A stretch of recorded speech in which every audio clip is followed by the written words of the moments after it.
Rational solution में आपका स्वागत है। चलिए स्टार्ट करते हैं आज की क्लास। आज हम इस लेसन में देखेंगे कीबोर्ड के बारे में। तो कीबोर्ड में कुल कितने बटन होते हैं, कितने प्रकार के कीबोर्ड का प्रयोग किया जाता है, मोबाइल में कौन से कीबोर्ड का प्रयोग किया जाता है, सबसे सुरक्षित कीबोर्ड कौन सा कहा जाता है, USB और PS2 कीबोर्ड में क्या अंतर है। ये कीबोर्ड के बारे में बेसिक जानकारी है और इनसे संबंधित कई तरह के प्रश्न एग्जाम में आ चुके हैं। तो चलिए स्टार्ट करते हैं आज का लेसन। कीबोर्ड देखने में इस तरह से होता है जैसे स्क्रीन पर दिया हुआ है। आप लोगों ने देखा होगा कीबोर्ड। सामान्यतः इसी तरह के कीबोर्ड का अधिकतर प्रयोग किया जाता है। तो कीबोर्ड एक इनपुट डिवाइस है। इसका प्रयोग टाइपिंग के लिए किया जाता है। इसका आविष्कार क्रिस्टोफर लैथम शॉल्स ने किया था। तो हमें ध्यान रखना है कीबोर्ड इनपुट डिवाइस है, टाइपिंग के लिए इसका हम यूज़ करते हैं। आगे देखते हैं टाइप ऑफ कीबोर्ड के प्रकार।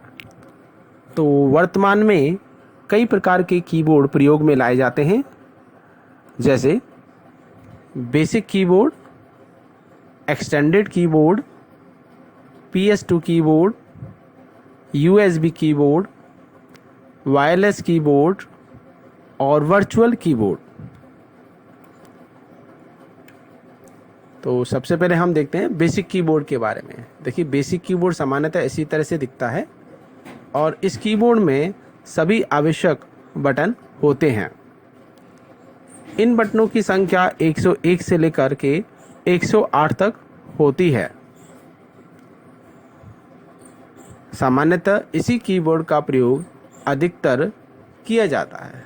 तो ध्यान रखना है कि बेसिक कीबोर्ड जो होता है उसमें 101 से लेकर के 108 तक की कीज होती हैं।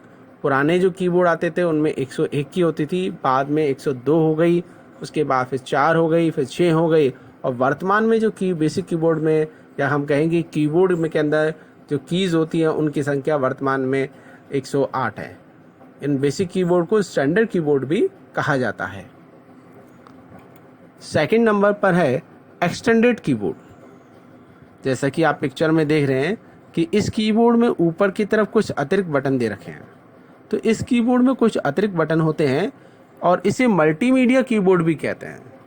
मल्टीमीडिया कीबोर्ड इसलिए कहते हैं क्योंकि इसमें जो अतिरिक्त बटन होते हैं वो मल्टीमीडिया के काम आते हैं, जैसे कि आपको मूवी चलानी है या इंटरनेट पे कुछ एक्स्ट्रा वर्क करना है। तो इस तरह के कुछ एक्स्ट्रा एक्टिविटी को करने के लिए इनका प्रयोग किया जाता है। इसमें बटनों की संख्या 110 से अधिक होती है। सामान्यतः इसी कीबोर्ड का प्रयोग गेम खेलने वाले, नेट चलाने वाले और मूवी देखने वाले अधिकतर करते हैं।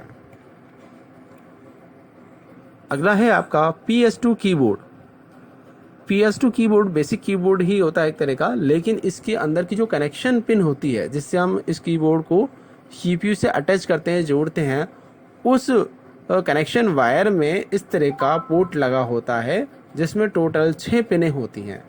इसे हम PS2 कीबोर्ड कहते हैं। ये PS2 पोर्ट है, आपका PS2 पिन है। तो इस कीबोर्ड के कनेक्शन पिन में 6 पिन होती हैं। सामान्यतः इस तरह के कीबोर्ड का प्रयोग बहुत पहले किया जाता था। अब वर्तमान में इसका प्रयोग थोड़ा कम हो गया है क्योंकि कई बार इस तरह के कीबोर्ड को अटैच करते समय जो पिन होती हैं ये थोड़ी टेढ़ी हो जाती हैं या आउट हो जाती हैं और से पूरा नया का नया कीबोर्ड ख़राब हो जाता है कई बार। इसलिए आजकल इनकी जगह पे USB कीबोर्ड का प्रयोग किया जाने लगा है। इस प्रकार के कीबोर्ड पहली बार कनेक्ट करने के लिए कंप्यूटर का रीस्टार्ट करना ज़रूरी है। अगर आप इस कीबोर्ड को पहली बार अपने CPU से जोड़ रहे हैं तो उसके लिए कंप्यूटर को आपको रीस्टार्ट करना पड़ेगा। तार लगा दीजिए और वायर लगाने के बाद कंप्यूटर को रीस्टार्ट कीजिए, तभी आपका ये कीबोर्ड काम करेगा। USB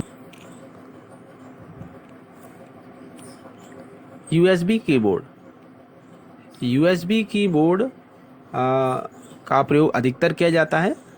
इसमें जो कनेक्शन वायर होती है उसमें इस तरह से पेन ड्राइव की तरह पोर्ट होता है ये आपका USB यानी यूनिवर्सल सीरियल बस कहलाता है। वर्तमान में इसी तरह के कीबोर्ड का प्रयोग अधिकतर किया जाता है और इस प्रकार के कीबोर्ड को पहली बार जब आप कंप्यूटर से कनेक्ट करते हैं तो उसके लिए कंप्यूटर को रीस्टार्ट करना ज़रूरी नहीं होता। जैसे ही आप इसकी वायर CPU से अटैच करते हैं ये स्वतः ही काम करना स्टार्ट कर देता है, इसलिए इसको रेडी टू यूज़ भी कीबोर्ड भी कहा जाता है। अगला है आपका wireless keyboard. Wireless keyboard same इसी तरह से होता है लेकिन इसमें वायर नहीं होती, बिना वायर के काम करता है। ये ब्लूटूथ के माध्यम से काम करता है। सामान्यतः 10 मीटर की दूरी से इसको उपयोग में ले सकते हैं। अगला है आपका वर्चुअल कीबोर्ड। वर्चुअल कीबोर्ड आपने देखा होगा मोबाइल में जब हम कुछ टाइप करते हैं तो अलग से स्क्रीन पर एक कीबोर्ड नज़र आने लग जाता है। जब हम उसको उपयोग में लेते हैं तो वो काम करने लग जाता है, जैसे हम उससे बाहर आते हैं तो वो कीबोर्ड गायब हो जाता है। तो इस तरह के प्रोग्रामिकली जो बनाया हुआ कीबोर्ड होता है, जो फिजिकली हार्डवेयर नहीं होता, सिर्फ स्क्रीन पर दिखने वाला एक प्रोग्राम होता है, उसको हम वर्चुअल यानी आभासी कीबोर्ड कहते हैं। तो मोबाइल फ़ोन में इसी तरह के कीबोर्ड का प्रयोग किया जाता है। ऑनलाइन ट्रांजेक्शन करते समय भी इसी प्रकार के वर्चुअल कीबोर्ड का प्रयोग किया जाता है। कई बार हम ऑनलाइन ट्रांजेक्शन करते हैं, किसी को पेमेंट करना होता है, तब भी इस तरह से वर्चुअल कीबोर्ड का एक ऑप्शन दिया हुआ होता है, उसका आप यूज़ करते हैं तो ज़्यादा सिक्योर होता है। आपके द्वारा डाला गया डेटा, पासवर्ड किसी के द्वारा हैक नहीं किया जा सकता, तो ये काफ़ी सिक्योर कीबोर्ड माना जाता है। आगे देखते हैं महत्वपूर्ण प्रश्न। महत्वपूर्ण प्रश्न, पहला प्रश्न है कीबोर्ड किस प्रकार की डिवाइस है? Character processing, output device, input device, storage device. तो इसका आंसर है इनपुट डिवाइस। कीबोर्ड एक इनपुट डिवाइस होती है जिससे हम कोई भी जानकारी कंप्यूटर में फीड कर सकते हैं। सेकंड क्वेश्चन है सामान्य कीबोर्ड में कितने बटन होते हैं? 101, 112, 120 और 100। तो देखते हैं इसका आंसर। इसका आंसर है 101 है। सामान्यतः जो बेसिक कीबोर्ड होता है उसमें 101 से लेकर के 108 तक की टोटल कीज़ होती हैं। शुरुआती कीबोर्ड में 101 होते थे और वर्तमान में जो कीबोर्ड है उसमें 108 आती हैं। आप इनमें अगर इनमें से कोई से भी ऑप्शन दे रखा हुआ एग्ज़ाम में 101 से लेकर के 108 तक के बीच में, तो वो आपकी सीरीज सही मानी जाएगी। तो अभी इसमें 101 ही दे रखा है तो ये सही है। अगला प्रश्न है किस कीबोर्ड को लेन देन करते समय अधिक सुरक्षित माना जाता है?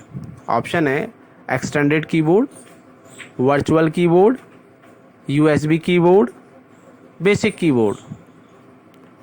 तो इसका सही आंसर है वर्चुअल कीबोर्ड। वर्चुअल कीबोर्ड जो होता है जिसे हम आभासी कीबोर्ड भी कहते हैं, जो कि मोबाइल वगैरह में या कंप्यूटर वगैरह में यूज़ किया जाता है ये।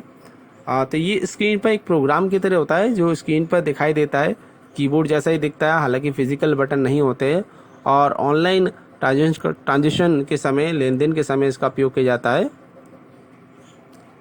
अगला प्रश्न है फोर्थ क्वेश्चन है किस कीबोर्ड को रेडी टू यूज़ माना जाता है? यानी कौन सा कीबोर्ड ऐसा है जिसे कंप्यूटर में लगाते ही उपयोग में ले सकते हैं? ऑप्शन है extended keyboard, virtual keyboard, USB keyboard और बेसिक कीबोर्ड। तो इसका आंसर है USB कीबोर्ड। USB कीबोर्ड ऐसा कीबोर्ड होता है जिसे आप लगाते ही तुरंत काम में ले सकते हैं, कंप्यूटर को रिस्टार्ट करने की ज़रूरत नहीं होती है। अगला प्रश्न है PS2 कीबोर्ड के कनेक्टर में कितनी पिनें होती हैं? ऑप्शन है 5, 7, 2, 6। इसका आंसर है 6। तो PS2 कीबोर्ड में 6 कीज़ होती, 6 पिनें होती हैं। अगला, तो अब की बार बूम प्रश्न है आपके लिए। इस प्रश्न का आंसर आपको अगले वीडियो में मिलेगा। प्रश्न है ATM में किस प्रकार के कीबोर्ड का प्रयोग किया जाता है? Basic keyboard, extended keyboard, keypad, numeric keypad. तो ये बूम प्रश्न है आप लोगों के लिए। इसका आंसर आप ढूंढ के रखिए, अगले वीडियो में आपको मैं इसका आंसर बताऊंगा। धन्यवाद।